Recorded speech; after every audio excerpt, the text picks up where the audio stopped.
allegiance to the flag of the United States of America and to the republic for which it stands, one nation, under God, indivisible, with liberty and justice for all. Thank you, sir.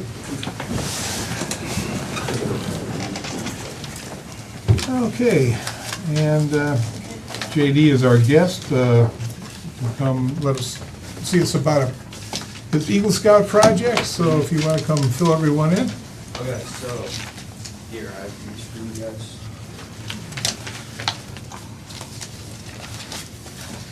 I'll give me the crowd line. Just give me the crowd so they can. And I can share. If anybody else wants to see one.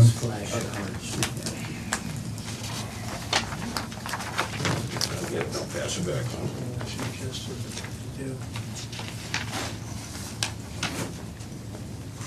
So, my plan for my Eagle project is to construct a pathway at Auburn Park from the pavilion to the playground that is wheelchair accessible, because if you've been there, you'd know that like sometimes when it rains, it gets muddy in that area, and it can be hard to get wheelchairs, and it's nice to have a pathway. So, pathway is 75 feet long, 36 inches wide, and it's going to be lined with bricks and then filled in with gravel. To fundraise for the project, my plan is to sell brick engravings that will be on the pathway and to residents, so anybody can buy a brick engraving, and that can help raise money for the project. This is a sample brick. If you guys like to take a look at this.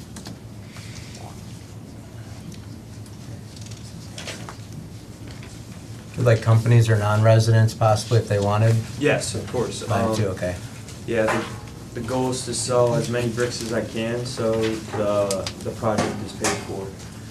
And they're pretty nice engravings. I've contacted a company called Bricks R Us, and they've been willing to work with me, so that will go through. What's your budget? What do you think it's gonna cost you, and how many bricks do you need to sell? I need this, so I believe it, on the low end, it should cost around $1,200 to $1,300 is kind of what I'm thinking. And in that case, I need to sell about 30 bricks at $50 because they charge $20 for the engraving, and then so every brick I'll be making $30 towards the project. And that should help. That should cover the cost of the gravel. What's the base material gonna be made of? It's a basalt, like The cinder. cinder. Yes, that it not pebble gravel. It's so- not limestone or anything like that.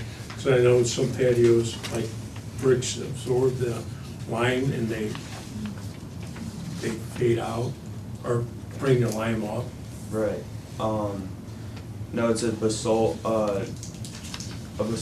So it should, and it's not a pebble stone, so it should stick together, so wheelchairs are able to go over it and it won't roll out of it. And you told me the Park District, they recommended that too, because they used it at, Yes. where'd they use it? Veteran. He's got a picture, Legacy Woods there. Yeah, off of Legacy. 44. So what's the life expectancy on having to redo these bricks? I know there's settling involved and stuff like that, but I'm just asking, I'm not trying to squash this, but I'll take you up there on the weekend, we'll straighten them out. that's fine, I'll do it. Because I can help, I've done these before, I can help you if you need help. Oh, that reminds you, who are we gonna volunteer to do like the cut and some of the quick dirt work? Ask this guy. That's the road super, so When would you like to start the project? My goal is to have the project done before winter, so I'm looking fall time. But that doesn't leave like a whole lot of room for fundraising, so We gotta get on that. It'd be nice to get it, you know, get it all cut out while it's real dry. We gotta get trucks or equipment in there, we're not tearing everything up. It's, you know, in the fall, it can get kind of rainy and sloppy. I don't know if I could, it's kind of a soft area, you know, get a machine in there and a truck in there, I don't want to tear it up. It sounds like he's gotta raise some money and then we'll Right. probably try working it in a schedule, right? Yeah, I mean, as soon as you get a chance, you can lay it out, yeah. because I can cut it whenever, you know, and get it all cut out for you. So this will end up being flush with the Yes, grass. that's the goal, so mowers can go over it. Right, right. Somebody else. So do we have anything underground in that area that might be affected? I don't think we do. We have stuff running from the building to the pavilion, but not out from the I playground. don't think, yeah, there's nothing there. I can give you my card so you can call me. Yeah, another idea, you could get the material in and prep all that ahead of time while you're waiting on the bricks, and go back and just, with a flat shovel, cut the bricks in down the sides while it's bone dry, you know, and get everything set. Something like that. So you could pretty much start right away if you could finance for just for the material is all you need. Which is, what'd you say for the stone in there? Like $200 or something, $300? Yeah. How you can get the word out that I'd be interested in buying one just to support the project, but outside of this venue, how are you gonna let people know that these things are for sale? The company that I'm working with has, they're willing to set up a meeting with me and go through all the advertising, and it's free, and they'll even help me build a website for it, and like flyers and stuff like that, so, and all that stuff is We can get free. that information on the township website Yeah. also. I was gonna say, put it on Facebook and people can share it. I'll probably take 3 bricks, soft hand, myself, my kids, we'll support it. So if you can get that uploaded, we can share it, make sure it's shareable when you post it on Facebook. I'll share it, people will buy. I guarantee you won't have a problem raising money. Good project. I Very good Thank you. project. approve. Yeah. Good project. Any other questions? Okay. I'll make a motion that we accept the project as proposed. Second, EJ, yes. Riley, Yes. Michael. Yes. So you're officially approved. Thank you. guys. You'll be a great addition to the park. I would definitely suggest you get that off to some of the papers and articles that you're selling them, and a number to contact. Okay. Okay, minute approval for the regular meeting, 6/1/26. Any comments, corrections? I did not. They looked really accurate. So I'll make a motion to approve. Second. EJ, Yes. Riley, Yes. Michael. Yes.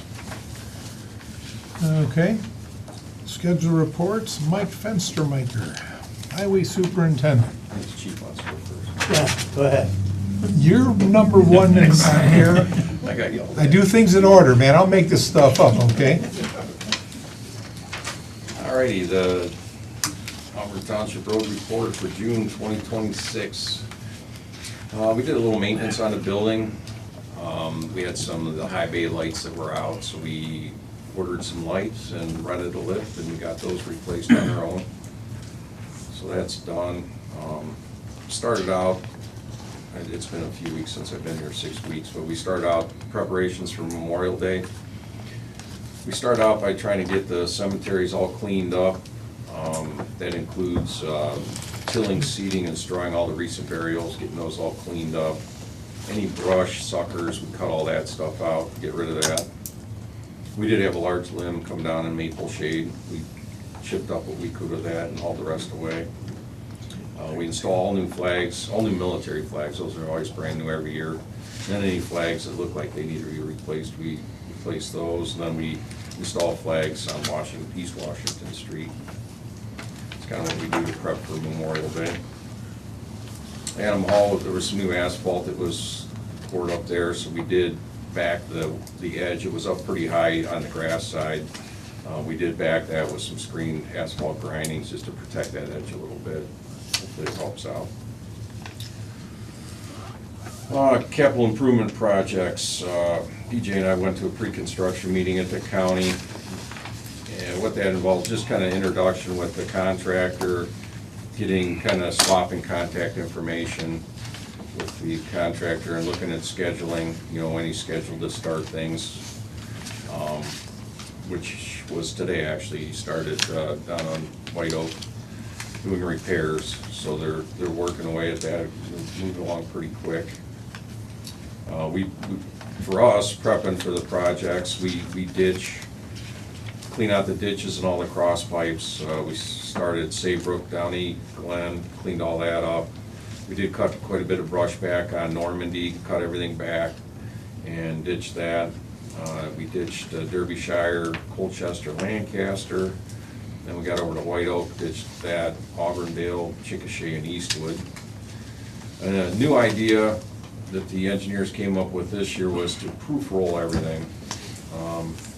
So we loaded up a truck, pretty heavy, and drove all 10 roads and watched to see if there was any deflection in the road. And it was pretty interesting. We did add quite a few repairs because we found some spots that were soft. And some of the spots that they marked were high and dry, so we eliminated them. So we did eliminate some, but we did add more than we eliminated, so the cost did go up just a little bit. Mike, you want to point out that this is a new initiative from the newer engineer up Yeah, there, this is- Andy Howe? Actually, Andy Hopp did stop by the projects when we were finishing up proof rolling, and I did talk to him for about an hour. And this is something new that he's come up with. I think it's a great idea to take a look at these roads. Now, it's a little late in the project to do this, but he's hoping to do this the fall before. So we have a good idea, a better idea on what the repair costs are gonna be. We sent out letters to all the residents that live on the roads that are getting resurfaced, and I posted signs on all the roads on or about start date, which initially was gonna be the 11th, push it back to the 12th, and then to the 15th. That's about it on the capital improvement projects. Roadside mowing, he did get through one first pass in the whole township, started the second pass, and it broke down again, and we got it back up and running today, so he'll be back out mowing again tomorrow. We do check the park trash at least once a week, sometimes twice a week, and while they're up there, they've been checking the defibrillator. It's probably getting checked about, you know, at least once a week. I know it only means once a month, but we have a chart that he's signing when he gets back that says it's been checked. Basically, he starts it up, checks the battery, makes sure it's up and running. And then senior trash pickup, we stopped at over 100 residents on June 4th and 5th. And then on June 6th was a large item drop-off day at Adam Hall.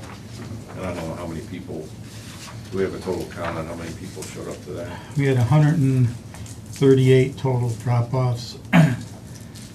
84 of those were free due to either being seniors or tires only. 54 were actual paid. 27 carloads, 27 truckloads, and we collected $675. That's about all I have for the report for that. Okay. Anything of notoriety, anything good get thrown away, anything entertaining? Used to be the good old days, I remember, We you did know, collect another grill we could rebuild for you. It's a little nicer one. It's a Weber. in the old days when they really saw them drop a piano once into the thing. Made a cool sound when you drop it from about 12 feet up with a front end loader. Nothing We had a exciting. big huh? trailer load of sod, which I don't know if I've ever seen that That before. was, I think that, Turf or I something. think it was turf, but it had been out there so long that it was growing grass. It on was heavy. It was very heavy. Very, very heavy. Excuse me, Mike? Yes. When you said you put the flags on the gravestones, correct? No, I do not. Oh, you don't do that? No, that's, That's the Gall family. yeah, the Gauls. Be Tony's son and daughter and Okay. their various Because we need to cousins get and some of kids. the bottom portions fixed because the flags are falling off. Okay. They're not standing up. I'm not sure what their method of installing those are, but we'll figure that out.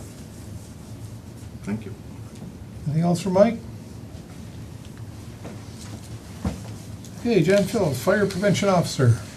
Report of calls for the month of May. Actually, the total calls go from January 1st until May 31st. The EMS calls was 217, previous year was 248. Fire calls was 195, previous year was 170. There's a total calls for 412, and the previous year would have been 418. Pretty close. Mutual aid given was 124, previous year was 111. Mutual aid received is 10, previous year was 64. Total transports was 153, previous year was 167. Total non-transports was 72, year before was 114. Total transfers to other agencies was 2, previous year was 4. Total patients was 227, previous year was 285. Our percentage of multiple back-to-back calls was 23.30%. Previous year was 26.32. We had one call that was pretty bad. It was a motorcycle accident with a fatality motorcycle accident in Shaw and 422. Also, at the same time, we had a house fire down Ravenna Road. And after that, we had a couple, that was the day for motor vehicle accidents for some reason. I don't know why, May 28th. We were pretty busy that day. That's it for me. Any questions for John? Anything? Okay, trustee reports, PJ. Yeah, it's gonna be very short tonight. Because what I mostly did was down further on the agenda there. Coming out of cleanup day, and I'm not proposing anything, but the number one comment I got was, can we do this more than once a year? And, well, actually, one suggested we do it every month in the summertime. I said, well, that's not gonna happen. But just some thought, you know, and Mike, I'm only throwing it out there because we're knee-deep in projects in early June, every year, every single year. So, not proposing it, but I'm just gonna ask the board to give it some thought too. What if we did, you don't wanna do it in April because we've been in snowstorms for roadside cleanup day. So what if we did like a May and October? Might shorten that line a little bit because this one was pretty intense. I got there 10 after 8. You guys I know started well before 8. We didn't get to the bottom of the line until 12:17. I looked. That was intensive. Yeah, I don't know what we did last year. I'm sure that information's here someplace just to compare. Mhm. I don't know. You would think that after this many years, people would start getting stuff cleaned up, but it seems. It's kind of going the other way. I know. Yeah, because historically, I mean, there'd be the big rush in the morning, and it would break off. There'd be, 10:30, some about 11 o'clock. 10 or 15 Yeah. minute, lag times, and then people would. Yeah.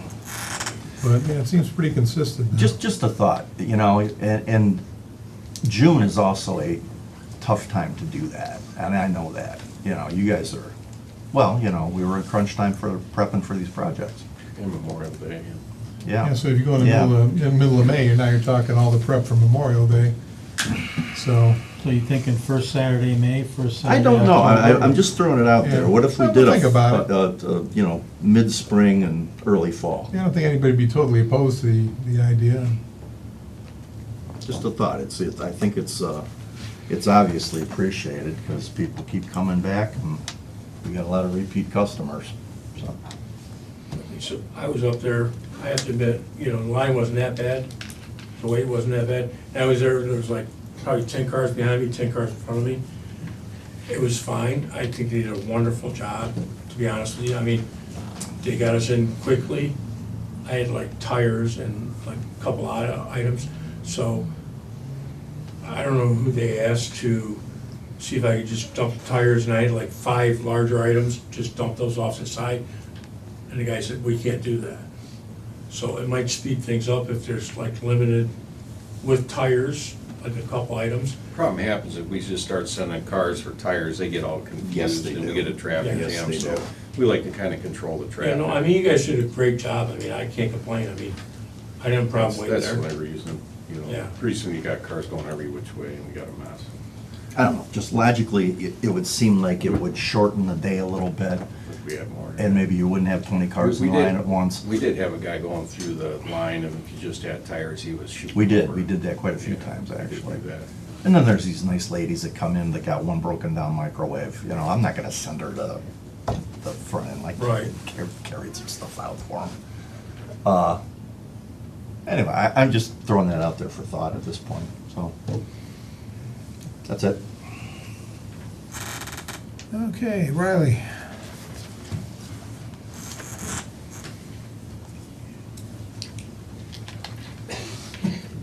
For trash day, just because we're just talking about that, it'd be a crazy idea, but we briefly talked about it all year or just in the summer months, if we had our own containment area at the road garage We used to. for metals. They're all recyclable. And so if that goes bad, people mistreat it after hours, is that the problem? Yeah, you- So we can't clean clarify it just every day. during We the had hours? We had our years of, when we had all the recycling bins out there. Yeah. It was just abused, so, because we had people coming in and they just finish a construction job and they would just fill everything up and dump all it was just a mess. If you Appointment ever go only to for papers metals? on like Saturday or Sunday, I mean, it's- overwhelming. I would think you Yeah. could get a hold of a dumpster company, that they leave a dumpster if it's just Correct. for metal. But yeah, they could do something like that where they could drop off metal, I don't see that being a problem. But Yeah, because there's a lot, I mean, I don't know if it's 25% or 50% was just scrap. We'll find out, we'll get a check for that. But then that answers, instead of changing the frequency, then you just have some accessibility all summer, all year long. People can call, they know how to get a hold of you and say, hey, I've got just this thing, sure, bring it down. Done, that's one car gone for the year after. Theoretically, it could work, but as Mike said, you're also gonna get non-recyclables in there too. Our good friend and neighbor Patty Carlton would quite frequently come to meetings and talk about the, I don't know, piece of roofing that was blowing over, the styrofoam that blew south to north into her horse pasture, and it got to the point that that was so frequent, we were arguably bad neighbors for causing that type of thing, which is why the recycling center is gone. And that also happened up in Burton, where they did recycling for years and years and years. And they gave up on just doing the constant cleanup there as well. Newberry seems to work up there for They some do reason. now, but they had to invest in a lot of cameras. Is that what they Yeah, did? their police. Cambridge and Russell's been struggling with it. Yes, I know they have, yeah. But we pulled the plug, and so did Burton. And we were For running a that smaller reason. operation, but even if you look at Bainbridge and the number of dumpsters they have there and containers for, and you'll still come in there and it's just packed and they're starting to stack stuff on the side, so it's, and they had, I don't know how many they have there, but Those 20 or 30 of them. Yeah, those systems are entirely different, though. So you are talking strictly about recycling, right? The trash day, it wasn't people bringing bags and cans of plastic bottles or soda cans. That's like true trash. We were getting stuff, items, you know, ellipticals and chairs and things like that, that are more sortable than just filling up the. So the recycling center idea and what I'm talking about are totally different. And yeah, if we put some rules on it, open, 8 to noon, and people wanted to take their microwave, a little different than bags and bags of trash. So we weren't really accepting trash. People weren't bringing, like, trash cans of They're trash. supposed to have it in a container box, Right, but there was some stuff that was just trash. yeah. They're cutting out something with nails and everything else.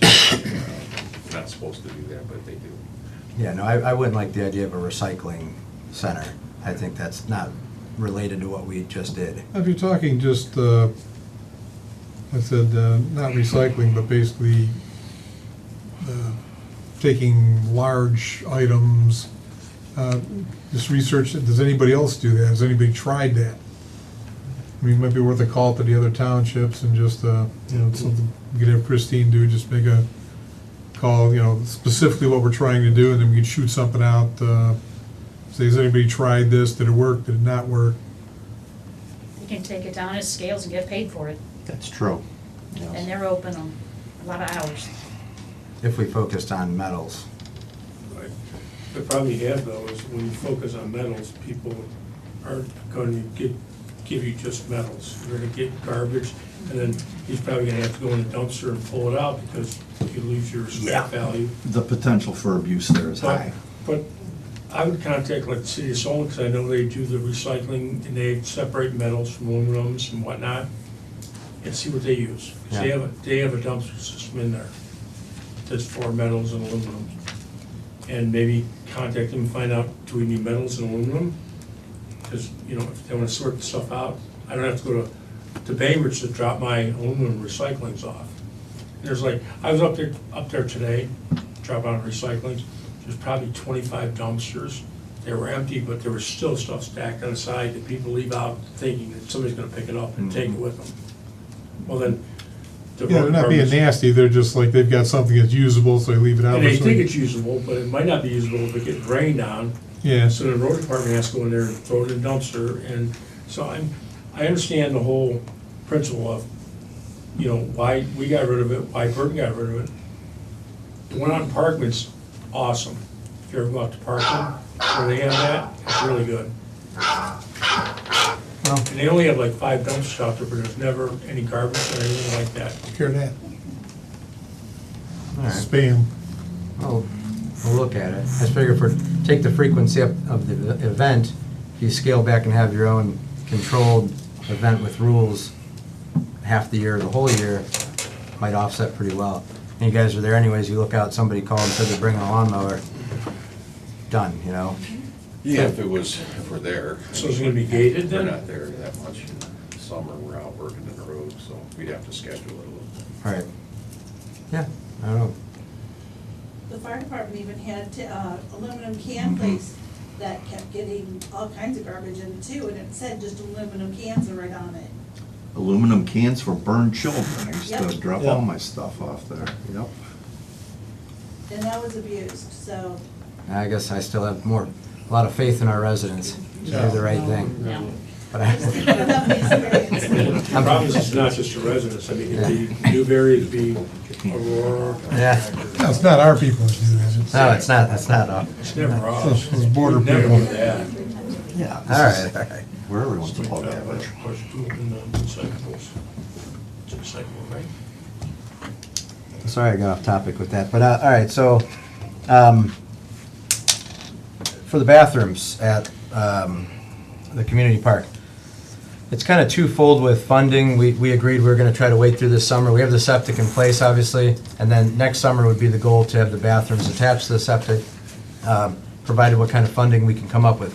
So there's two possible scenarios, or they might both work if we're lucky. ODNR runs NatureWorks. There is a company, the Chagrin River Watershed Group, that we pay to kind of consult. It was like $1,400 a year. They help us through the grant. They worked on this in 2024, it just never got filed. So we're kind of picking off where they left off then. So for tonight, I'll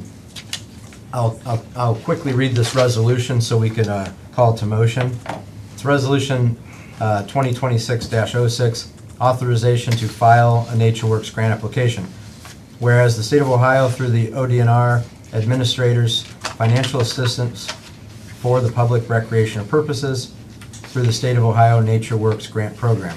And whereas the Auburn Township Board of Trustees desires financial assistance under the NatureWorks grant program. Now therefore be it resolved by the Auburn Township Board of Trustees that the Auburn Township Board of Trustees approves filing this application for financial assistance. That Riley Davis is hereby authorized and directed to execute and file an application with ODNR and to provide all information and documentation required to become eligible for possible funding assistance. That Auburn Township does agree to obligate the funds required to satisfactorily complete the proposed project and become eligible for reimbursement under the terms of the NatureWorks grant program. Upon call of the vote resulted in, so I would like to motion to pass the resolution 2026-06 to authorize the grant application for NatureWorks. Second? PJ, Yes. Riley, Yes. Michael. Yes. Now, I assume you're gonna do this with the assistance of Watershed Partners. Yeah, so my understanding, there's a gentleman that's worked through this in 2024, and it's already done, so he's gonna update, he's gonna update some of the, yeah, this is a copy I'm one. gonna get you to sign Let's that. ask him recording officer, so I was gonna figure we could sign here and then Dan could sign that, just because the way it's worded there. I do want to point out for you that the reason that application wasn't made in '24 is, from what I can recall, the state legislature did not Recording fund the officer, would that be program. you? That's fine. Okay. Yeah, I know, so this isn't a, it's 20,000's allocated to Geauga for 26. We don't wanna, how they disperse it, I don't know, we don't wanna say we need the whole thing if there's other programs and people out there, which comes to my second point, which I can let, Dan, do you wanna explain with the state what you were working on and how well it's going now with the large sum of money? Yeah, if you recall, back in March, I had an email sent to me by accident from one of the state senators in southern Ohio, who, there's another Auburn, actually there's two other Auburns, and regarding a capital projects program that municipalities can apply for. So I did some inquiring, found out I had to go through our own legislature, which was, I think Christina Rogner is our Senate rep. So I submitted that application back in March, and it was for $100,000 where we would be willing to match half of that, $50,000. So, and they would give us 50, we would pay 50. And I went online last week, and it's Senate Bill 450, which was passed by the Senate and also passed by the House. And if you go to the PDF file that lists the entire Senate bill, it's like 150 some pages. We're on page 96, and it looks like we've been awarded $50,000 Auburn Community Park Restroom Facility. And I since found out that it's all the awards are through the Department of Natural Resources. So the timing was perfect in terms of getting, applying for this money, because the restrooms qualified as being part of the park system. So, and then I went online about a couple hours before the meeting, and it looks like the governor signed it. So now it's just a matter of hearing from the legislature and what we have to do to start receiving the funds. No real idea of exact time frame. No, they haven't said anything yet, but I'm tracking the bill, so hopefully we'll get something in the near future. So I know a few years ago, Chester Township, Munson Township had fire equipment, and I think and police department had their buildings funded, but they've cut back on the source. It's strictly Department of, it's DNR only now. So Well, this is not the first adventure down this road. The pavilion was partly funded by ODNR. The original playground was partly funded by ODNR. Good. So we've had some success with them. And Watershed Partners has been very helpful with that application process. Yeah, I think that these get awarded around November, so end of year, and that probably when the details are clear to us will be the end of the year. So 2027, we should have good funding to really choose what we want, make a really nice bathroom system up there with that amount of money. Regardless of what comes through with this one, the other one looks really good so far. So that's exciting. This NatureWorks application looks pretty thick. Yes, yes, but apparently it's done already, and he's just gonna update it. Oh, good. So we just had to do that page 10 for the resolution is what he asked for, Okay. for now.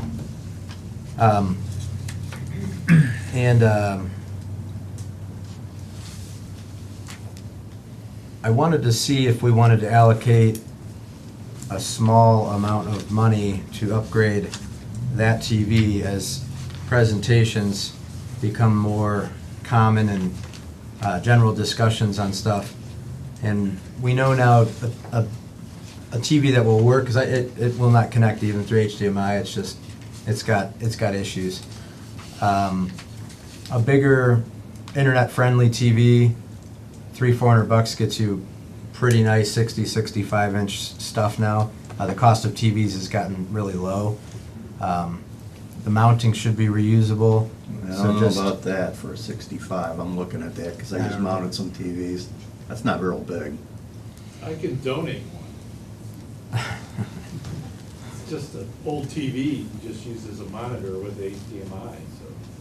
Yeah, I was hoping maybe if we got a smart TV that then the cables, we don't even need at that point. Well, it's got, the smart ones have built-in Bluetooth and everything else, so it'd be a lot easier to work with. Yeah, And you're right, they're routinely, I bought a 65-inch a couple of years ago. It happened to be from Walmart on their Black Friday sale. 65-inch smart TV, $228. yeah. So, if you watch, I'd have no problem with. I'm just gonna say, having done this recently, that bracket looks like pretty much a match for that size right there. I would think a bigger one's gonna require a Well, different bracket. I think we just budget $500 for a bracket and a TV. That should be more than adequate to cover it. I was just at Sam's Club and they have 85-inch TVs for like $640 Oh, 85. without the bracket. Do you need one that big? Maybe, it depends on who's sitting all the way in the corner over there, but, No, I don't think you need one that big. I always wondered about that. Who needs that? what, That's like a drive-in More than movie watching theater. at my house.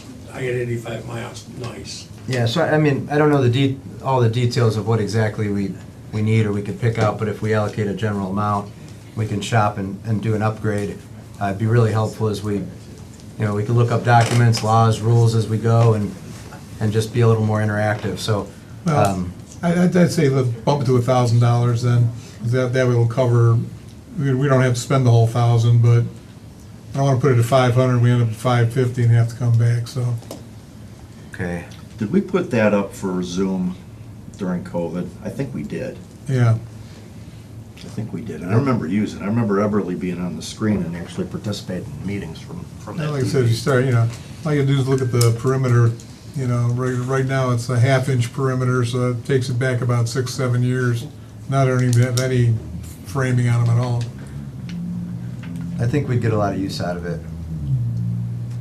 Amazon Prime Day is June 23rd to the 26th, so maybe we could, through our Amazon account, Okay. get a deal. Put that on your schedule to go TV shopping on the 22nd on Amazon. And a matching mount. That should be it. That should cover us. We've got the plug up there already, and yeah. So I'll make a motion at a budget of at or below $1,000 to shop for a upgraded smart TV and the bracketry to mount it. Second? PJ, Yes. Riley, Yes. Michael. Yes. Okay, that is all for me. Thank you. Okay, Mr. Matsko. Okay, since our last business meeting, I had a total of $57,358.70 of processing electronic and payments and warrants. The month of May was reconciled, and at the end of May, as of May 31st, our primary Middlefield banking checking account, $1,348,925.61.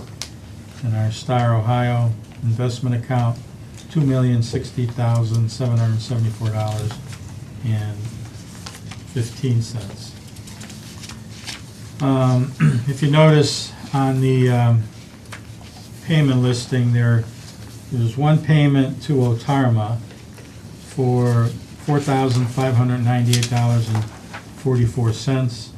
I think I gave everybody a copy of that payment. It was apparently caught me by surprise because I didn't have anything budgeted for it, but I was able to take some money do an inter-fund transfer out of our contingency fund.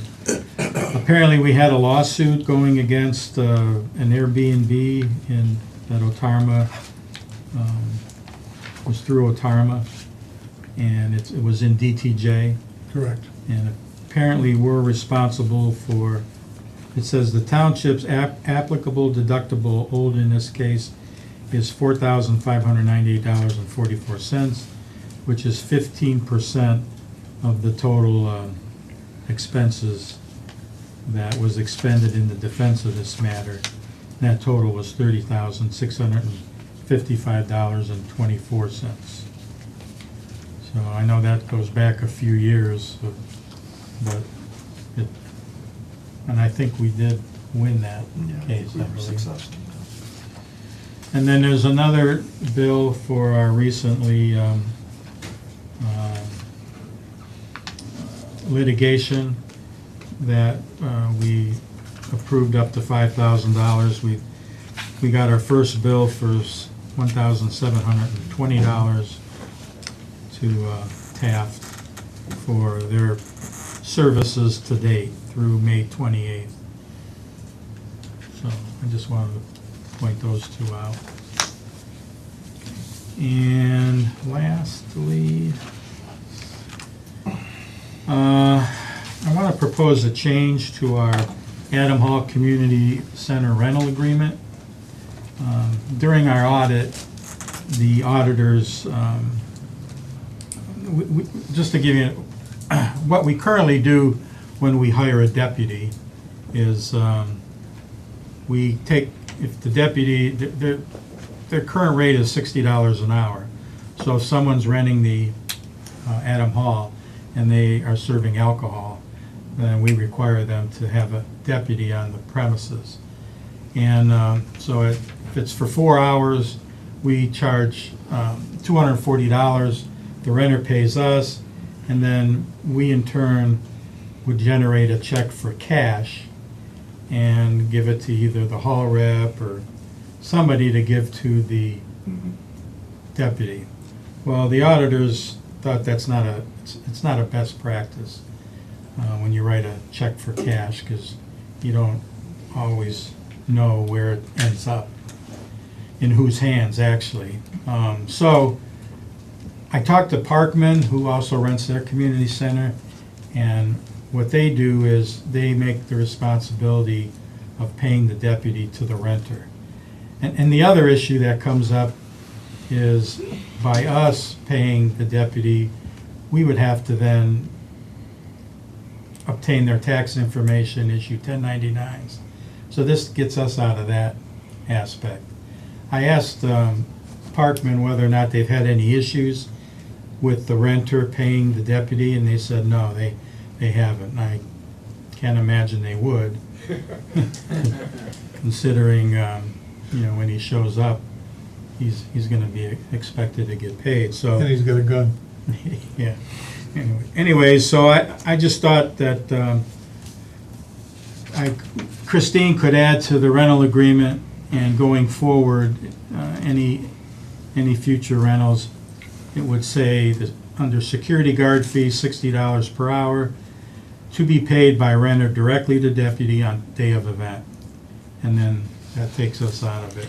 We No, would still we- schedule the deputy. We would still schedule Yes. the deputy, okay. Yeah, and for the required number of hours, and then note what the rate is, and then the renter would be responsible. Okay. Yeah, I'm gonna say, gotta clarify that that's upon arrival, you know? Gonna get Be a lot paid of- by I renter forgot my directly. checkbook, you know? On arrival. Yes. Okay. Yeah, it was thought, well, what if the renter forgot to bring the money and blah, blah. Well, take up a collection, you know, I guess. I mean, if I was a deputy doing Yeah. this on off time or however this works up there, I want to make sure we're gonna get compensated for that, so, I mean, wouldn't take an issue or two before we would not have good response from the deputy or from the sheriff's department for that, you know what I mean? Right. So, I get it though, yeah, that check for cash is. Yeah, it makes sense. Yeah, I get it, can I get a motion? So moved, as yeah. amended by PJ. yeah. I'll second, PJ, yes. Riley, Yes. Michael? Yes. Oh, and one more thing, I gotta get a motion to pay the bills. Okay, So moved, Second. PJ, yes. Riley, Yes. Michael? Yes. And that's old school. I remember Dick Rubeck making that motion so Mary Ann would pay the bills. Though someone just might remember those names. Okay, that's all I have. Thank you, gentlemen. Okay. Excuse me, how many hours was that attorney fees for? Does 4.3. Which one? The current one or the? The The old- current one you just paid, how much is left in that $5,000 is what I'm asking? Well, 5,000 less 1,720. Total, 2,300 roughly. came to 4.3 hours we've paid so far. Can you tell me if there's any close to resolution on this, or are we gonna expend that to $10,000? We have no idea what the total is at this point in time. I still don't even know what the goal is on that. I just don't gonna either. say, I don't know That's- what we're that's trying why- to do. That's what I'm questioning. It's really, How much we're gonna spend to have no end result is what I'm questioning. you know, I'm glad you brought that up. How would you guys feel if all the, because with technology, it's so easy. So our names are on the letterheads, all day as letters are going out of zoning. What if we asked to just be emailed? So we actually know, because at this point, we don't know what's going on as trustees from zoning.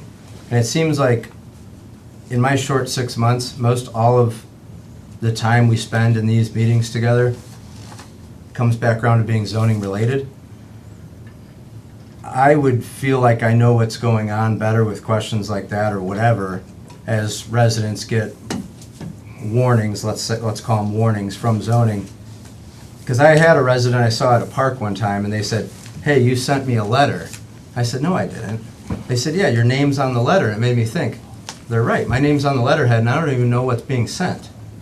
So I couldn't even answer them properly because, I don't know about you guys, but I'm like 99% in the dark what happens in zoning. And there's a lot going on right now.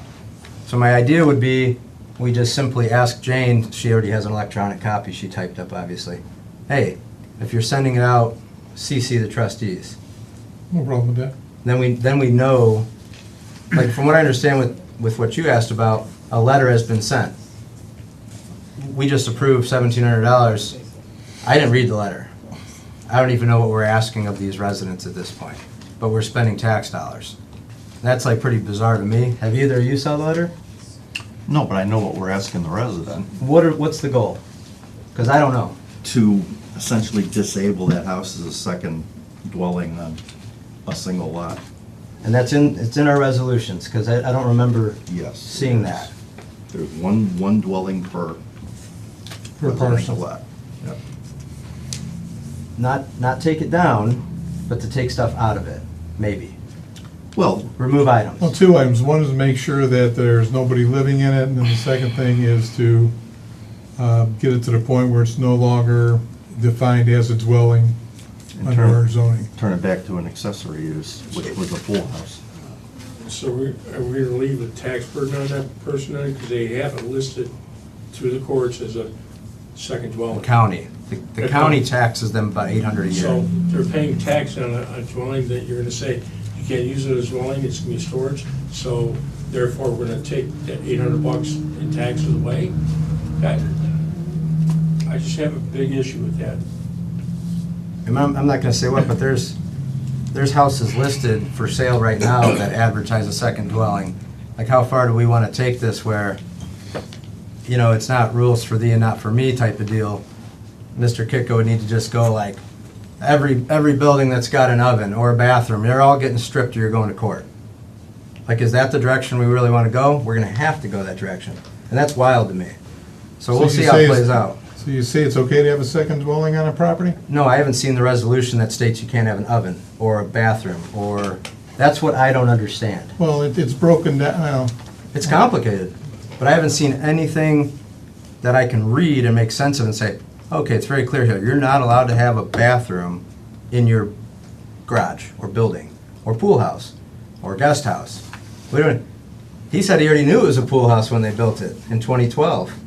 He You knew it was have a there, you can have a bathroom in a pool house. but you can't have an oven? I don't know. I don't, again, I Well, don't. again, you know, I'd love to argue this with you. I'm not arguing, I'm just asking. If we had the code in front of us, we can go through all the sections and stuff. Excellent. Now is not the time. Right, because we don't know the code, but we're spending money. So I'm eager to see. No, we don't have the code in front of us. Hmm. We have a code. We leave that up to zoning. All right, so But- I'll motion to get notice of letters being sent out with our names on the letterheads from zoning so we can understand and try to keep track of how we're spending your money. Second. PJ, Okay. Is that a yes or no? Yes. Yes, Riley, yes, Michael. Yes. cool.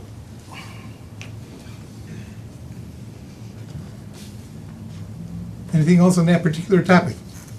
So you're gonna get CC'd on all the road department stuff and all of the letter that went out to the residents, streets being repaired, you want carbon copies of that as well? Wouldn't be a bad idea. It's not gonna like flood my inbox since there's no paper involved. Pretty easy to shuffle them around.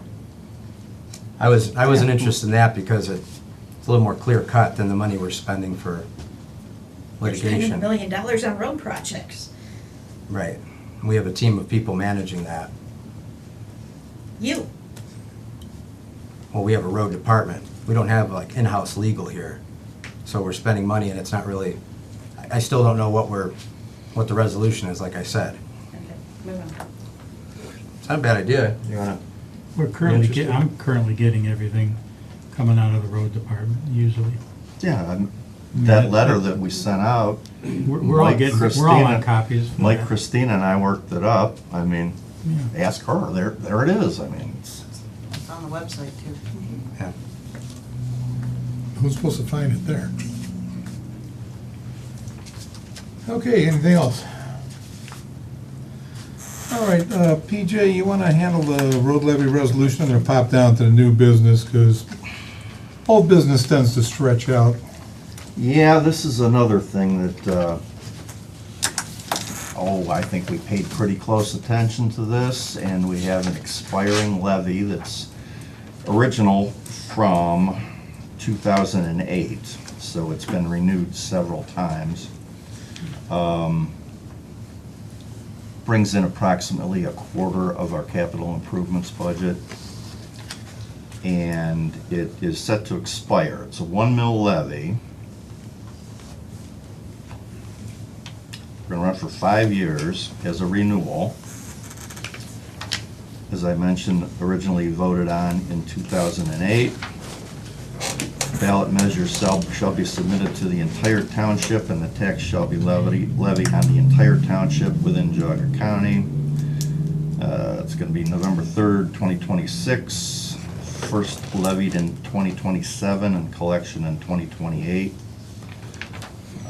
Gonna read this as, be it resolved by the Board of Trustees of Auburn Township, Geauga County, Ohio, that based on the foregoing and pursuant ORC 570503B, Board hereby certifies this resolution to the Geauga County Auditor and requests that the county auditor certify back to the trustees the amounts described that would be generated by the levy proposed therein. So this is a resolution 2026-05, which we are going to send to the auditor's office, begin this process. And I'm just gonna say maybe we should carbon copy Board of Elections and possibly even Chrissy Ryan if you so desire. I think we're pretty good Just with to this. make sure but everybody's I, got their fingers in it this time. yes, I do think that. So I'm gonna make a motion to adopt that resolution. A second. BJ, Yes. Riley, Yes. Michael. Yes.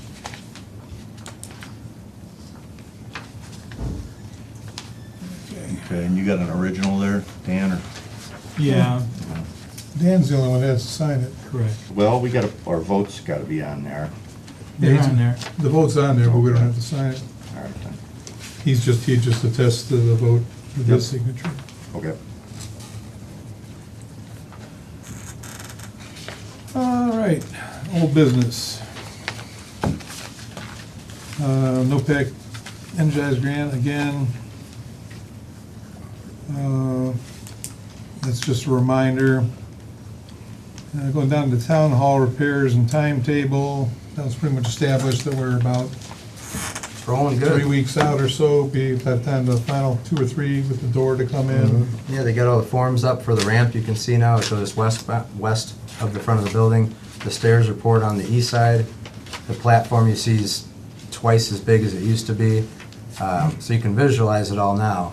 So it's pretty exciting. They had a couple trucks and 3 guys there the whole day today. A lot of work, big project, but it's on track.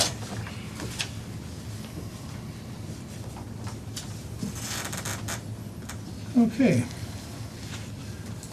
Okay, now, fun part. Patio Bar and Grill agreed judgment entry update. I got a call from Mr. Bayes on Saturday, and they indeed had a band playing there. And in the original judgment entry, which I made a copy of, so I did. And this section in particular, section 5, KKR Inc. shall not permit the performance of live music upon the patio addition in order to minimize noise in this residentially zoned neighborhood. And then item 6, KKR Inc. agrees to restrict the playing of music via stereo speakers or any other electronic or battery-operated device as follows: no later than 8 p.m. on weekdays, no later than 10 p.m. on weekends, in order to minimize noise in this residentially zoned neighborhood. That's a common thing, is minimizing noise in the residential neighborhood. Now, when we originally made that agreement, the patio area was totally isolated from the bar area. And subsequent to that, a garage door was put in between the main building and the patio area. So now what we have going on there is the garage door opened up and the band inside where the garage door would be, but the garage door is open, playing out into the patio. So with the current agreed judgment entry, I mean, basically what they're doing is in just violation of what the intent of the agreement was. Now, I've sent some question up to prosecutor, which everybody was copied on, and just information I'm trying to get here. First off is I want to find out what the procedure is to enforce an agreed judgment entry. We send letters, but we've never really looked into what it takes to enforce this. So I need to get that information so we see where we're going to proceed. I also mentioned what I said here regarding the thing. My objective is originally to come up with a solution that's can work for both the patio, so they can be a successful business, and for the adjacent property owners. Somehow that just isn't working out. I don't know if you guys have any thoughts on this. I sent you the information I sent the prosecutor. I also sent the video of the band playing. Where do we go with this? I'm very surprised that they would put up a structure without any type of permit from us or the building department, when we're in the midst of trying to negotiate out something they also did without any, without addressing any of the legal issues of it. It's. And then just throttle It's live band too, unfathomable. just. Yeah. So, I don't know how seriously they're the. We've Yeah, but- attempted to negotiate in good faith with them, and that's not good faith to say, I didn't know we needed a permit for this structure we put up. Did we clarify that? Because I didn't see, like, for temporary structures, it's got weights on it, they can take it down in November. I don't know, we see the other bars do it and it's a tent, it's got a metal roof, but it's a tent because it's mobile, you could take it down and put it up. It has a metal roof instead of canvas. That's the deciding factor versus the tents you see down in the art district. It has wooden posts. I'm sorry? It has wooden posts. How's it a tent? I didn't walk up that close. Yeah, they look like, Poster wood. And the Okay. buildings, the bars, restaurants, whatever you want to call them down here, they're subject to our outdoor dining regulations too, which also brings in a noise aspect. So if the patio wants to use that outdoor dining regulations that are fairly recent, they're also subject themselves to noise regulations. Well, you also have to consider the intent of the original re-judgment entry was to satisfy the need for them to have a smoking area. Big thing back in the early 20s, It was. 2010s, understood. And now, obviously, which is ironic because the whole thing with the garage door and stuff like that, there was a agreed judgment entry on that, and we were never notified as residents, but I don't know what the legalities of that. But once you take a garage, once you take a structure and you open it up to that patio area, it now becomes a non-smoking area. So that nullifies the true intent of what the purpose of that area was designated for. So now where do the smokers go? Oh, they go outside where they weren't supposed to be in the first place to satisfy the need for the patio henceforth. So you're running around in a circle. And it's just a way for them to turn around and expand their business. And these are all points I brought up 12 years ago, 14 years ago. And as you said, PJ, they're not operating in good faith. And you guys gotta do something. You know I got counsel. So my only question is gonna be how do I get reasonable conversation and or feedback, or my lawyer does, for what you guys are proposing or what you're going to do, or, if anything, the only goal that I have in this whole thing, I don't want to be up here, none of us do, well, at least for this purpose, so I apologize, is to live in a neighborhood that's quiet. And it was quiet before. The bar was always there, but the noise was always inside, okay? That's the point. Right. It was always inside.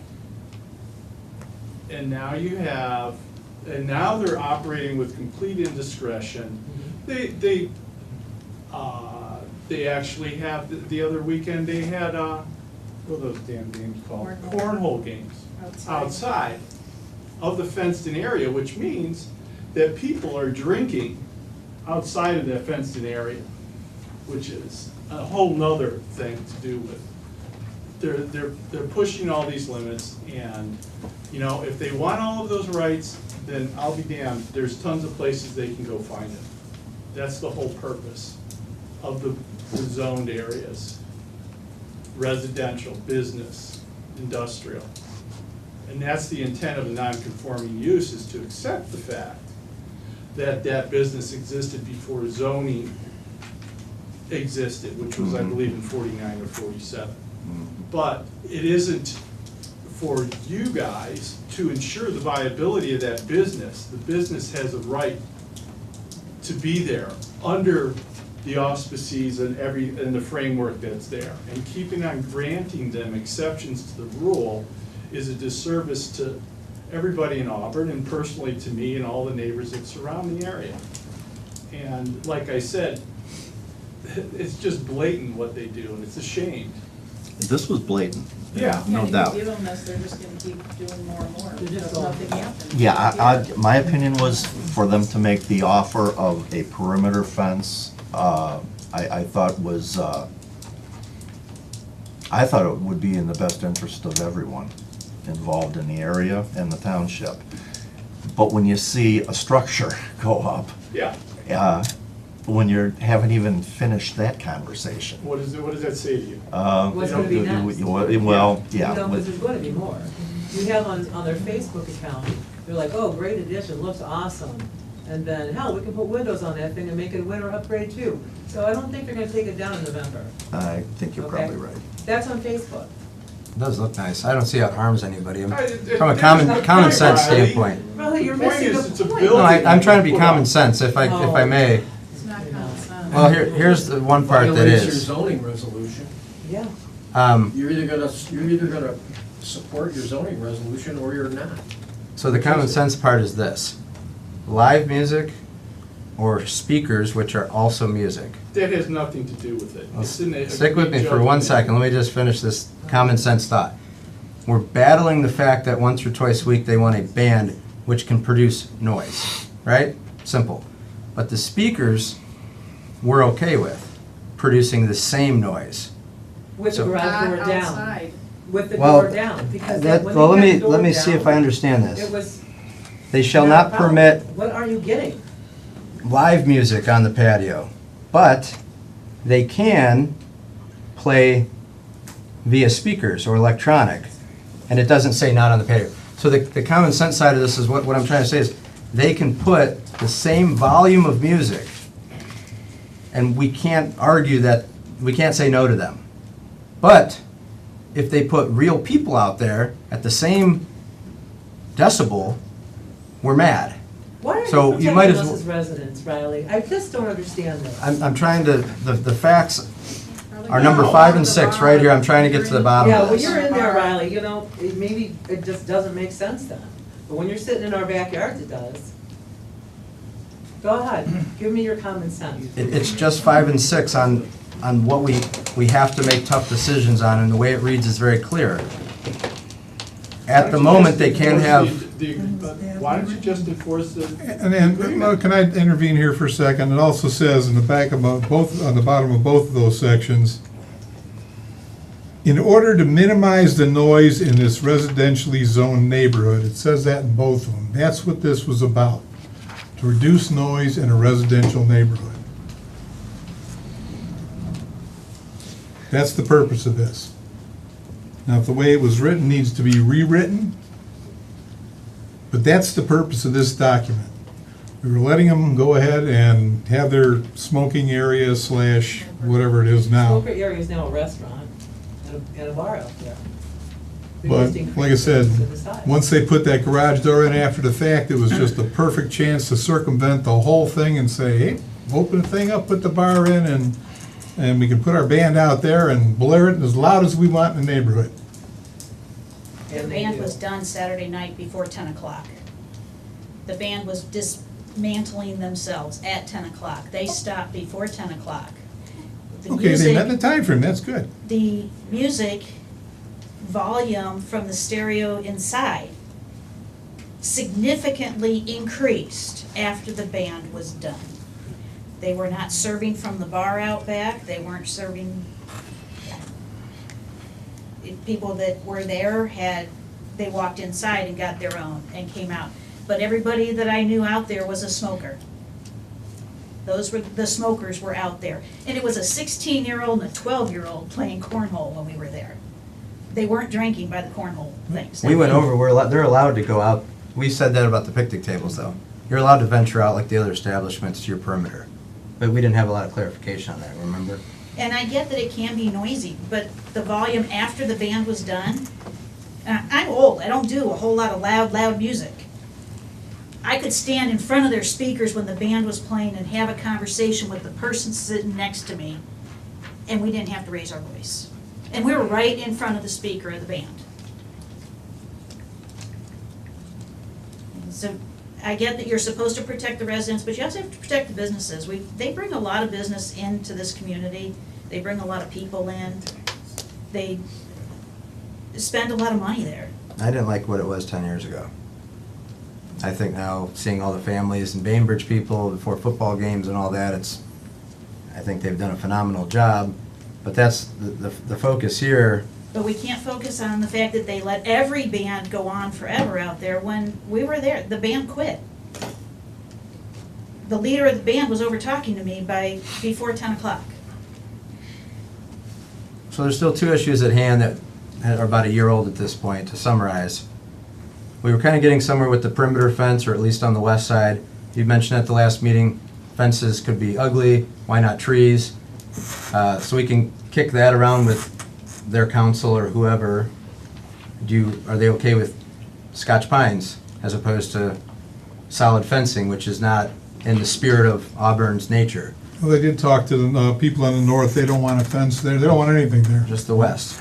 It's just the west side. North didn't want any changes. They were.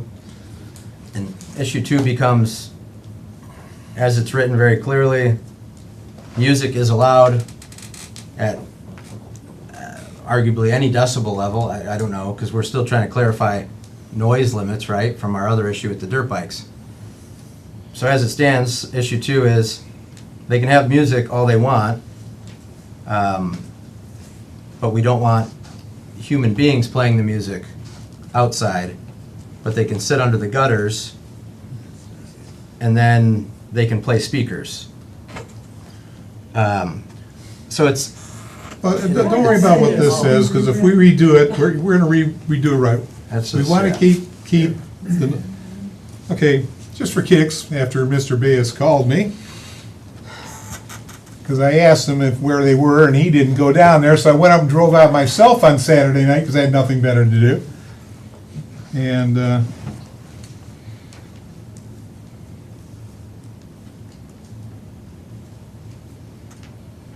I didn't expect that, by the way, I just wanted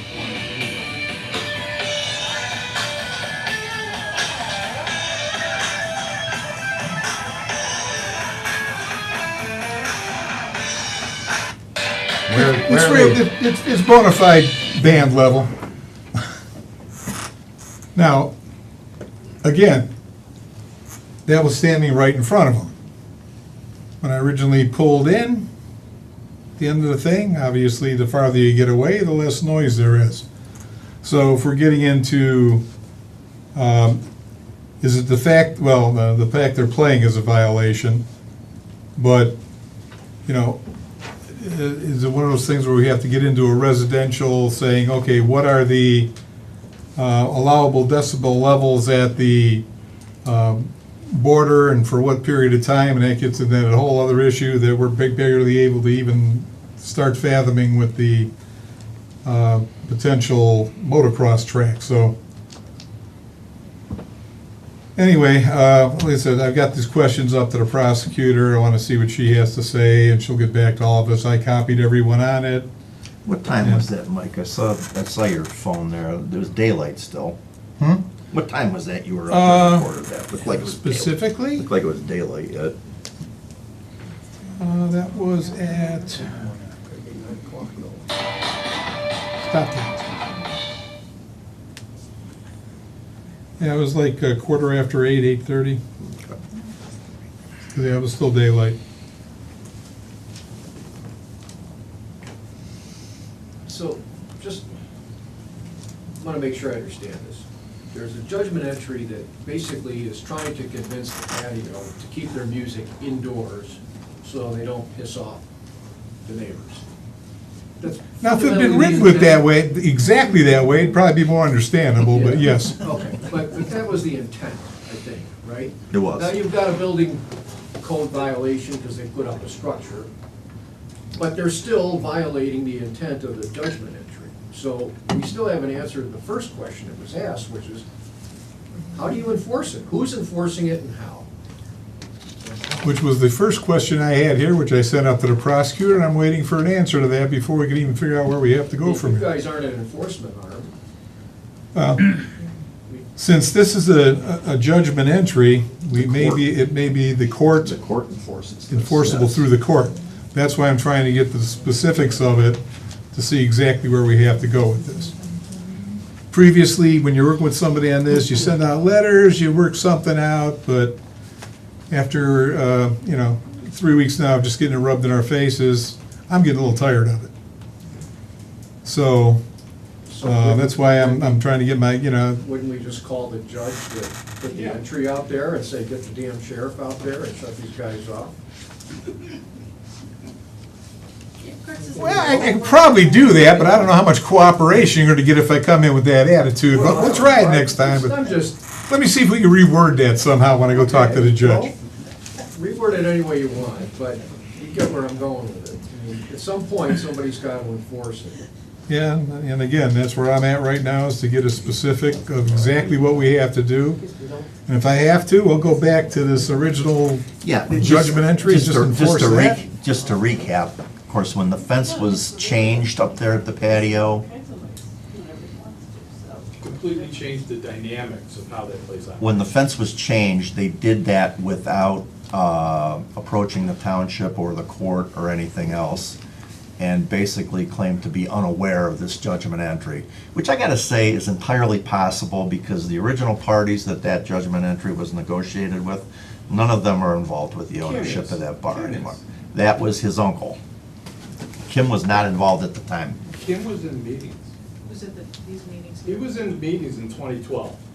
Kim was here. Kim Senior, not young Kim. No, young Kim. No. Kim up the road on Stafford.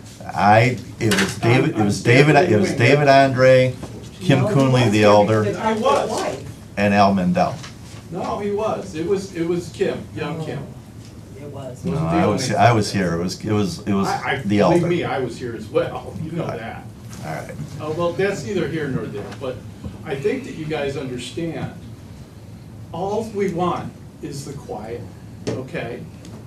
And the thing, and you realize they keep on, they don't care about the rules. They've demonstrated that because they ignore them and they do whatever they want. They ask for forgiveness.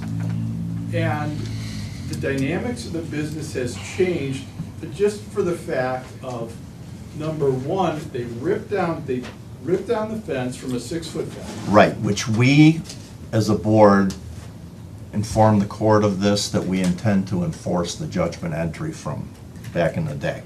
That's why we're where we're at. Yeah. So the new ownership group of that bar came back with the border fence on the west, and if so desired, a fence on the north perimeter. And that, to me, sounded like an attempt to make good with the neighbors.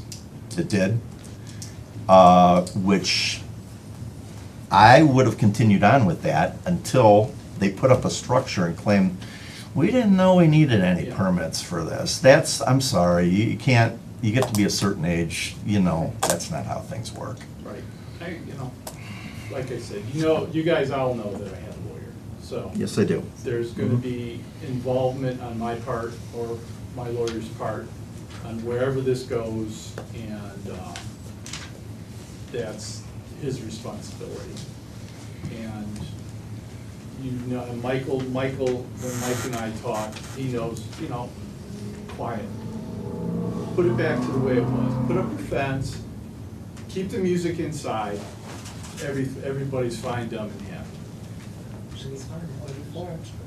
And then. Pretty good business before. Right. The music won't stop outside. The way it's written, it's not gonna, nobody's gonna enforce that. I don't care. Then we'll I rewrite it. realize Then we that. rewrite Okay, it. so you What don't we're wanna trying to do modify, is make it quiet for the neighborhood.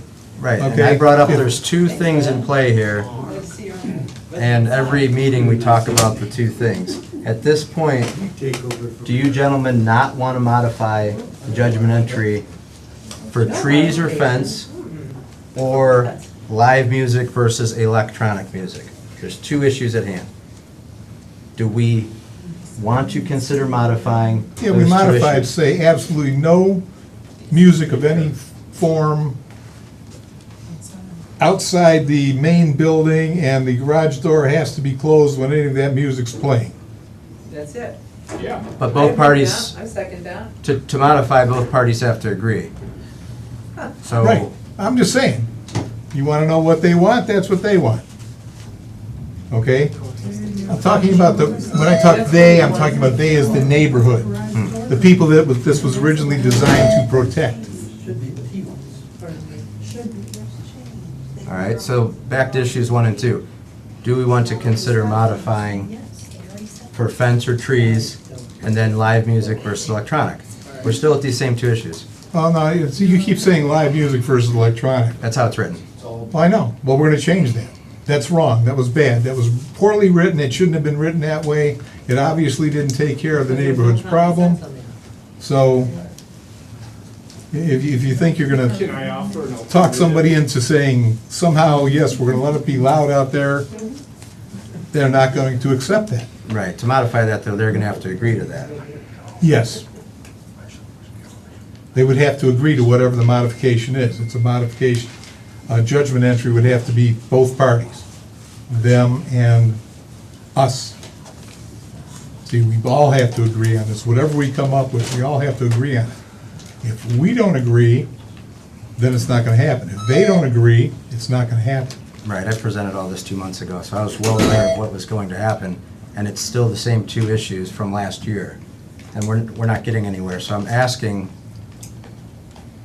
very clearly, are we interested in fence or trees on the west side? Not with that new structure they put up there, no, I'm right back to where we were. Okay, With enforcing the original judgment entry.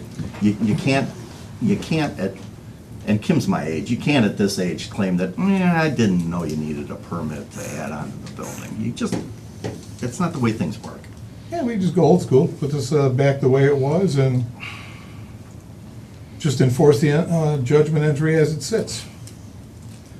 I And then when we- do think the perimeter fence was gonna be beneficial to the neighborhood, but I think the unstated goal here is to add on to that building, and they already did it without a permit.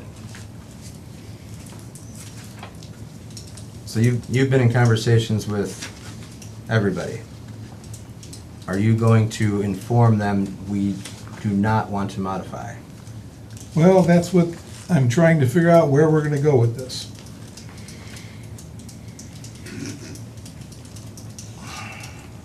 So maybe I- next meeting. Again, you're asking me, what decision did I make We- unilaterally We to have- handle this issue? I didn't. We're a board of trustees, we have to make this all together. That's why I keep asking. There are two issues at hand, and is tonight the night we want to really hammer them down and get it solved, or do we want to do it next meeting?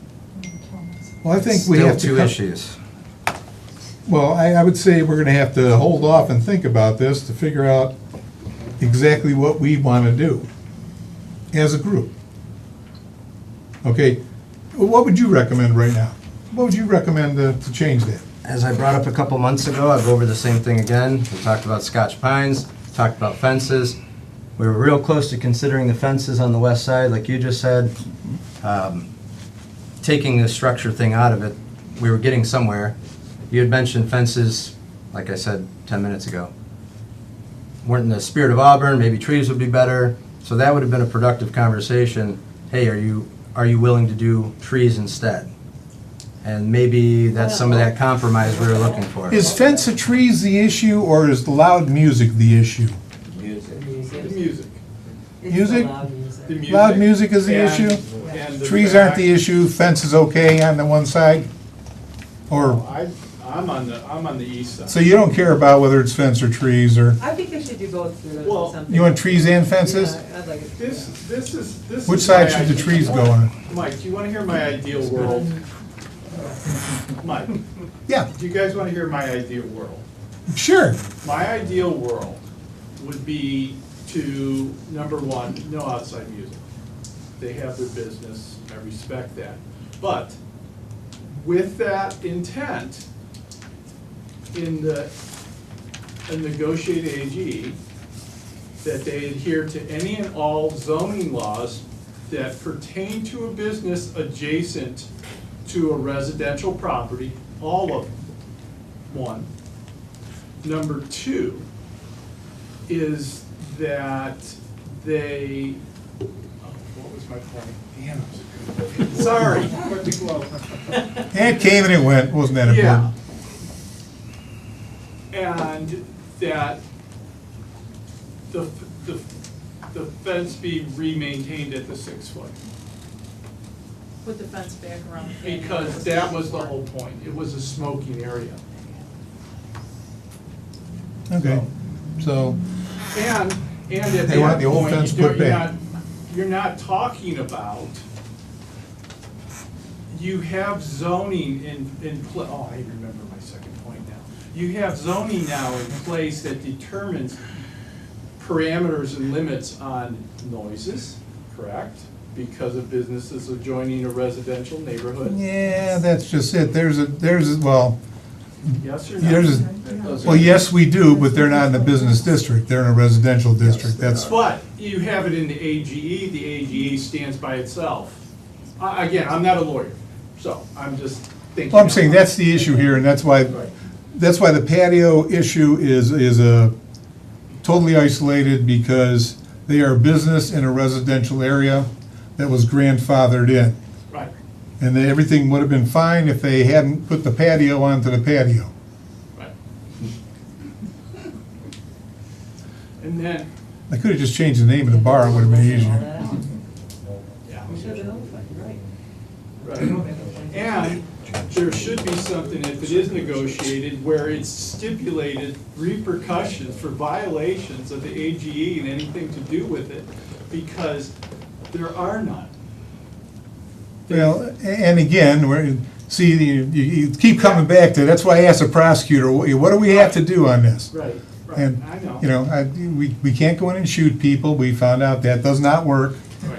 and there are ramifications, so, again, let's go ask the prosecutor, how do we have to handle this? And I completely respect that. I And think again, that's the if we best have way to go go. back to the original judgment entry, then you can argue about the music inside, outside. I'm sure that the judge will, if it is handled by the judge, he will look at the part in order to minimize the noise in this residentially zoned neighborhood on both of those, it's gonna be the primary driving force on why this was done. Yeah, that's why they put a time limit on the 8 and 10. It's in the same sentence. So like, the way it literally reads is humans can't play music past the gutters. Okay, so the garage door and all that, that's like a really complicated thing.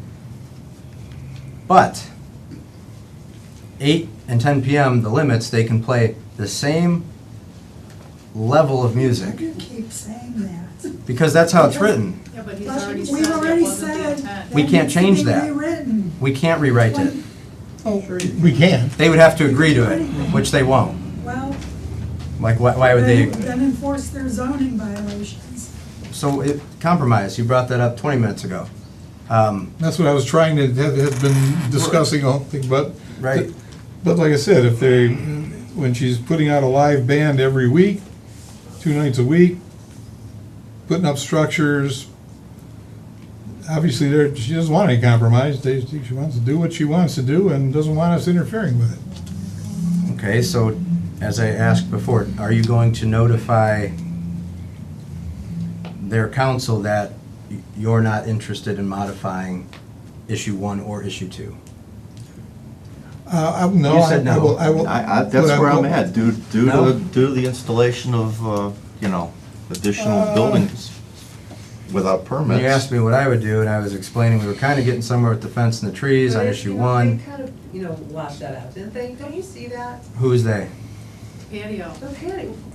Oh, they, What aren't you getting about this, Riley? I don't know, you said washed it out, I didn't understand what you're Okay. saying. Because they don't care Oh, what my you're saying, they're gonna goodness. keep doing what they wanna do. Like they always have in the past. Okay. All we could do is just That push the envelope. contact them, say, tell them, okay, the revised judgment entry is off the table. We are going to stick with this judgment entry. And as soon as we figure out exactly how to enforce it, we're gonna enforce it. They have to put the fence back, and then we'll just pass it on, let the, That's where I'm at on this. When you add to the building without any permits or any, and not just from us, from the county as well.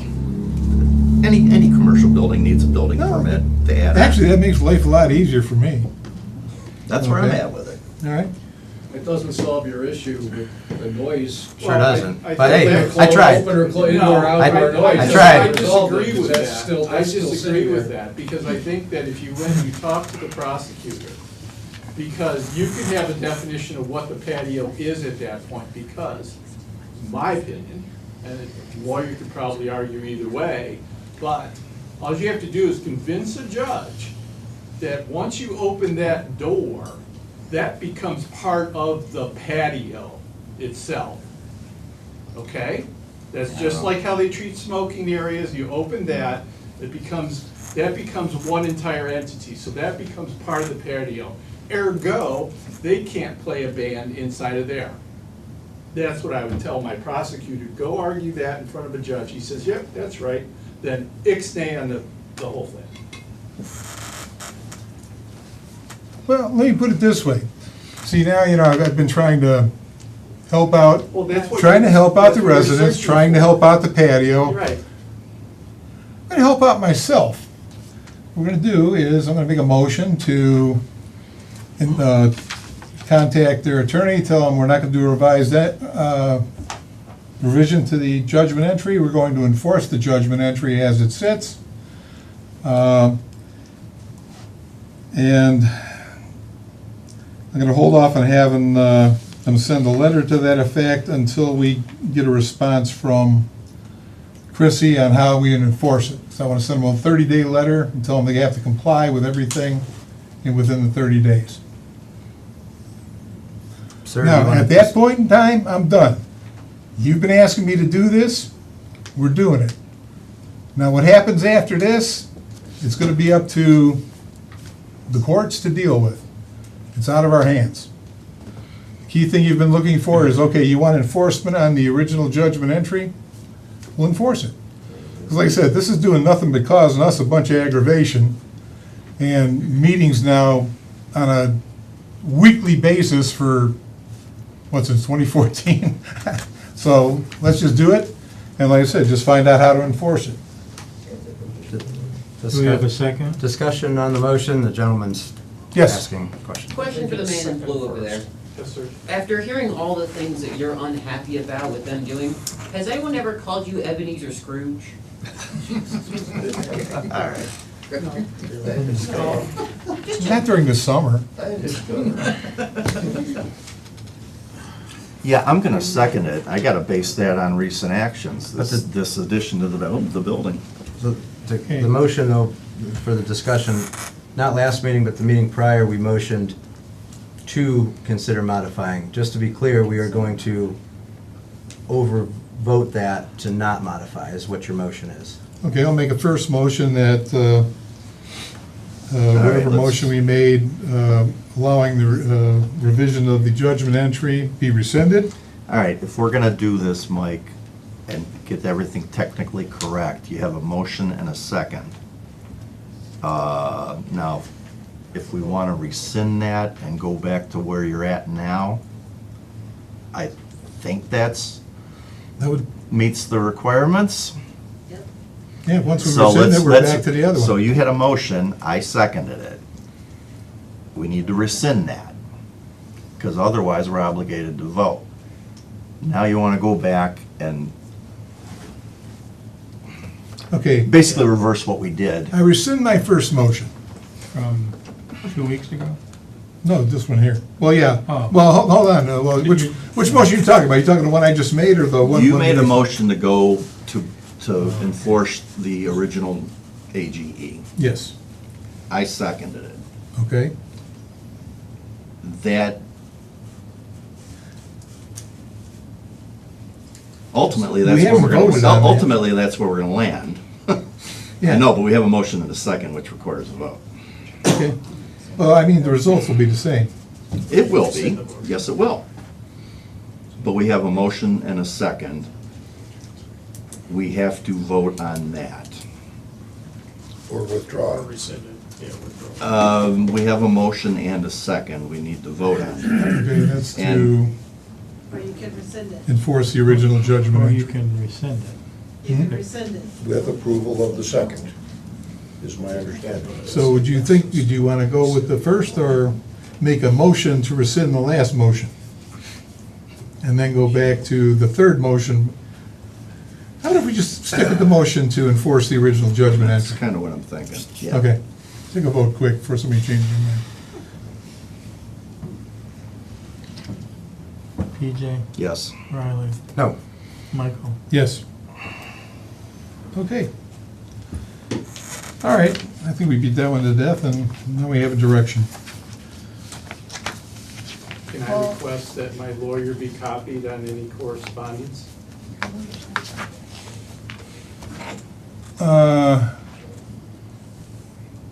Well, actually, I haven't had any real correspondence. I've just had phone calls with Mr. Flynn, and I'm gonna call him tomorrow and tell him, okay, it's off. Don't waste your time. Okay. Because they really haven't gotten anywhere yet, so. Or I'll contact Chrissy and have her, I'm just gonna call him first, see what, if there's any documentation, I'll see what I can get you. Yeah, anything's gonna come through stamped from our prosecutor's office with attorney-client privilege, I can Okay. assure you that. I think this board, and historically, as long as I've been here, unless it's some personnel matter, we've pretty much shared everything. Okay, thank you. Okay, Just a question, has the patio been notified formally of zoning violations and building code? No, they were notified formally that they were in violation of the agreed judgment entry. That was several And they months also ago. had- I'm talking about separate from that. Have they received notification of other violations by other groups? Building, Auburn County Building? no, I Department? have no idea, but I don't believe so. And No, Auburn anything's been Township coming zoning from, violations? everything's been coming from our zoning department. I don't know of any other violations that, I mean, they may be in violation of building codes and things like that, but the building department wouldn't necessarily call us up and tell us. But we haven't sought to find that out. If there's been anything formally done that we should be aware of, because that, I would think, would all factor in to the whole picture here. You'd think. Okay, now, as much as I regretted doing that, I'm probably gonna regret this worst. Any additional comments? Yes. He tried to get on the agenda, but it was too late. We already made copies, so I told him he I can was a party. take his 5 minutes at the end of the meeting. All right, my name is Mark Collands, I'm a resident of Auburn Township. During the June 1st, 2026 trustee meeting, I believe Mr. Eprick pleaded his case attempting to question the basis in the zoning rules regarding the meaning of the word objectionable in Auburn Township zoning resolution. I suspect and believe that Mr. Eprick's motivation for his questions was to attempt to cast doubt on the legal use and interpretation of the word objectionable in our zoning resolution and to try to sway opinion in his favor amongst the trustees and the public by attempting to portray himself as a victim regarding his planned land use.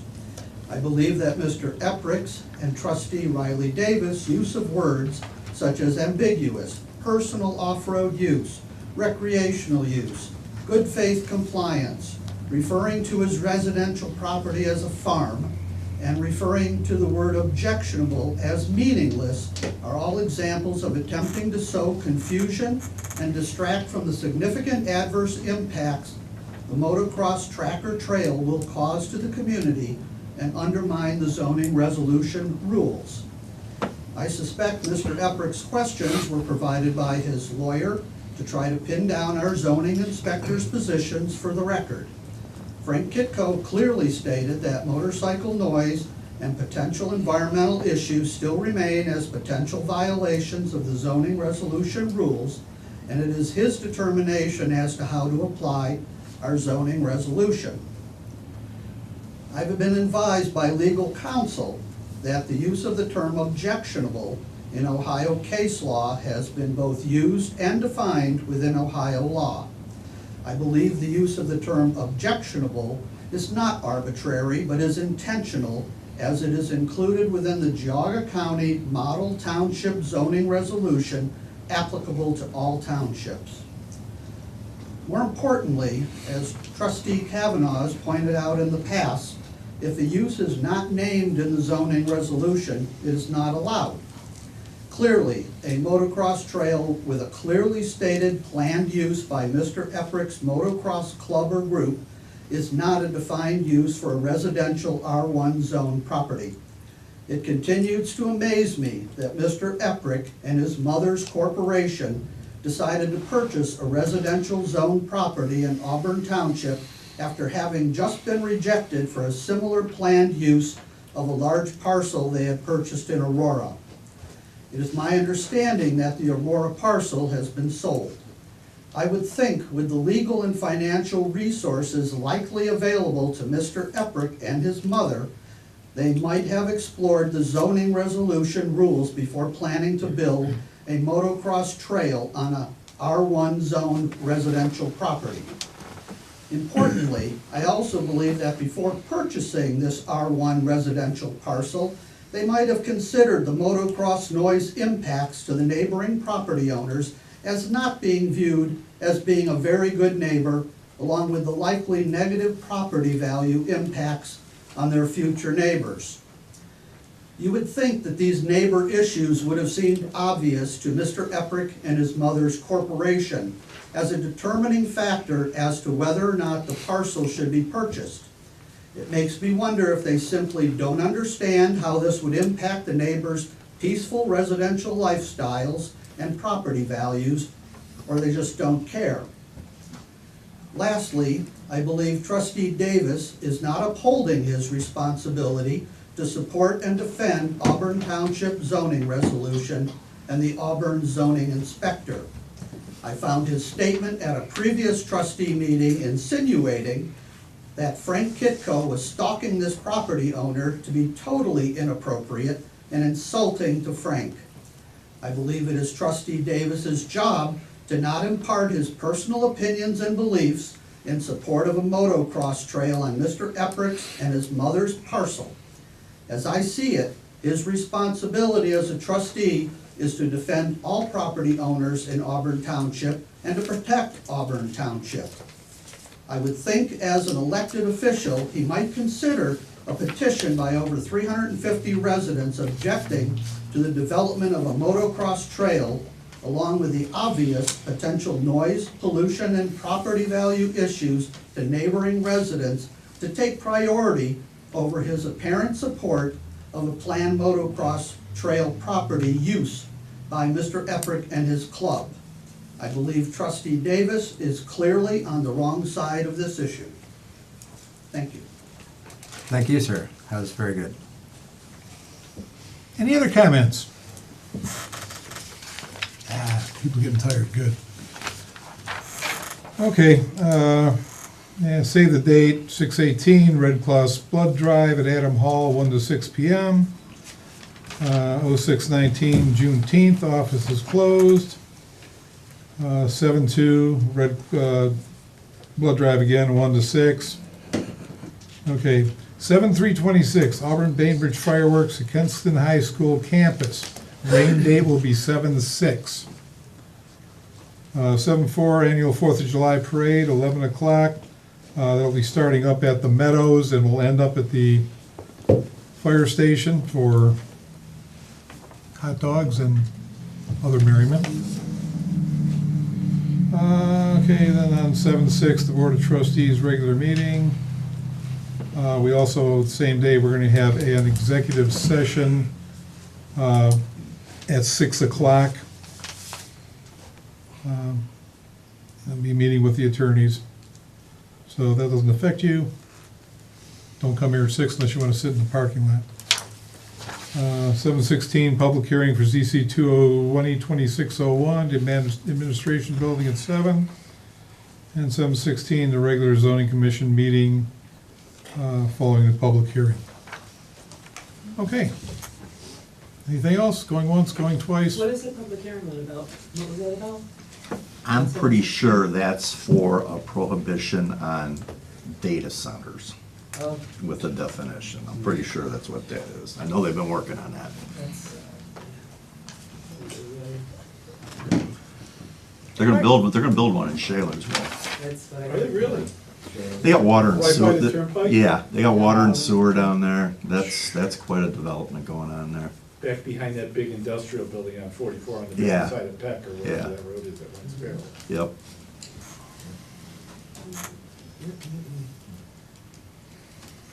There goes all our cheap gas. All right, we make a motion to adjourn. Second. PJ, Yes. Riley, Yes. Michael. Yes.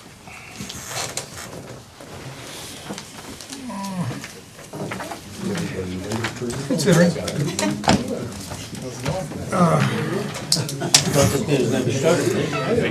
No.